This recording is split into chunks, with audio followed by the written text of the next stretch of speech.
Quelle est votre plus grande ambition dans la vie? Here's Johnny. Splendid. Moi, je crois pas qu'il y ait de bonnes ou de mauvaises situations. Je vais lui faire une offre qu'il ne pourra pas refuser. Bond. James Bond. Madame, je n'écrirai rien sur ce film, c'est une merde. Après, je rêve, on se demande où est le monde. Bienvenue sur Rétrospect Film. Qui dit mercredi dit sortie ciné, voici ce que vous pourrez retrouver cette semaine du 7 août dans vos salles. D'abord, c'est le retour tant attendu de Night Shyamalan. Après Knock at the Cabin, le réalisateur d'Incassable et du Sixième Sens nous offre Trap. Nous suivons un père et sa fille lors d'un concert, mais très vite, le papa, incarné par Josh Hartnett, découvre que ce show est en réalité un immense piège pour capturer un tueur en série, le boucher. Et ce père de famille en sait quelque chose puisque le boucher, c'est lui. Tout ce concert, c'est un piège. Il surveille toutes les issues. Il check tout ce qui sort de la salle. Pas moyen de se barrer d'ici. Oui, c'est assez surprenant, Night Shyamalan, réputé pour ses twists, a dévoilé au grand public dès sa bande-annonce un point très important de l'histoire, mais rassurez-vous, le réalisateur américain a concocté de nombreuses autres surprises tout au long de son film. Original, une traque infernale du point de vue du méchant.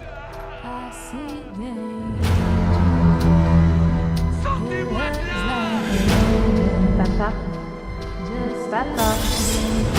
Papa. Papa.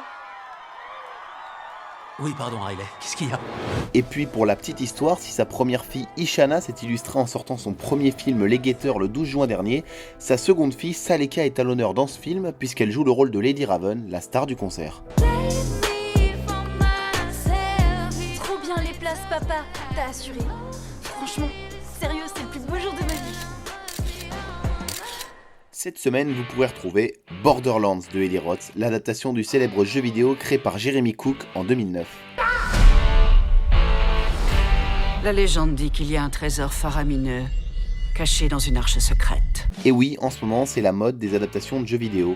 Après le succès du film Super Mario Bros ou des séries The Last of Us et plus récemment Fallout et Halo, c'est au tour de Borderlands d'avoir son adaptation au cinéma, et justement, c'est l'un des scénaristes de la série Last of Us, Craig Mazin, qui est aux manettes avec Eli Roth. Kate Blanchett, Kevin Hart, Jamie Lee Curtis ou encore Jack Blake, un casting XXL au service d'un film qui s'inspire des bandes à succès comme Les Gardiens de la Galaxie et Suicide Squad. Le pitch, c'est Lilith, une chasseuse de primes un peu torturée, incarnée par Kate Blanchett, qui va revenir sur sa planète natale chaotique Pandora pour retrouver la fille d'Atlas, l'homme le plus puissant de l'univers. Et vous vous doutez bien que pour y arriver, elle va devoir s'allier à une équipe de bras cassés pour combattre les pires espèces de leur planète. Alors, pour les fans du jeu vidéo, ne vous attendez pas à une adaptation tout aussi sanglante, le film a troqué l'ultra-violence de son univers contre un humour un peu enfantin qui devrait convenir à un public plus large. C'est quoi cette odeur? Le pisse-wesh, Gully. Waouh. Ferme ta vitre. Je la ferme si je veux. Tu remontes cette vitre. Arrêtez de me dire ce que je veux. C'est de la pisse. C'est de la pisse. Pourquoi tu crois que ça s'appelle pisse-wesh? Y a une raison. J'en ai plein la bouche. Enfin, Super Papa, un film français avec le duo Ahmed Silla et le prometteur Ismaël Bangoura au casting. Super Papa, c'est le premier film de l'humoriste Léa Landau, l'histoire de Tom, un humoriste raté, incarné par Ahmed Silla, qui récupère la garde de son fils de 8 ans, Gabi, après la mort de son ex-femme. Il est un père assez maladroit qui, pour l'anniversaire de son fils, va lui offrir sans le vouloir le livre du Petit Prince, mais problème, celui-ci ne contient que des pages blanches. Alors, mon petit champion, c'était mon livre préféré quand j'avais ton âge. Y'a rien. Y'a même pas d'histoire. T'es sûr? Oui, c'est un bloc-notes, quoi. Du gâteau, peut-être? Pour ne pas passer pour un nul et surtout pour remonter le moral de son fils, il va lui faire croire qu'il s'agit d'un livre magique qui réalisera chacun des vœux pas chers et utiles qu'il écrira. En fait, c'est un livre magique. À chaque fois que t'écris un souhait, eh ben, il se réalise.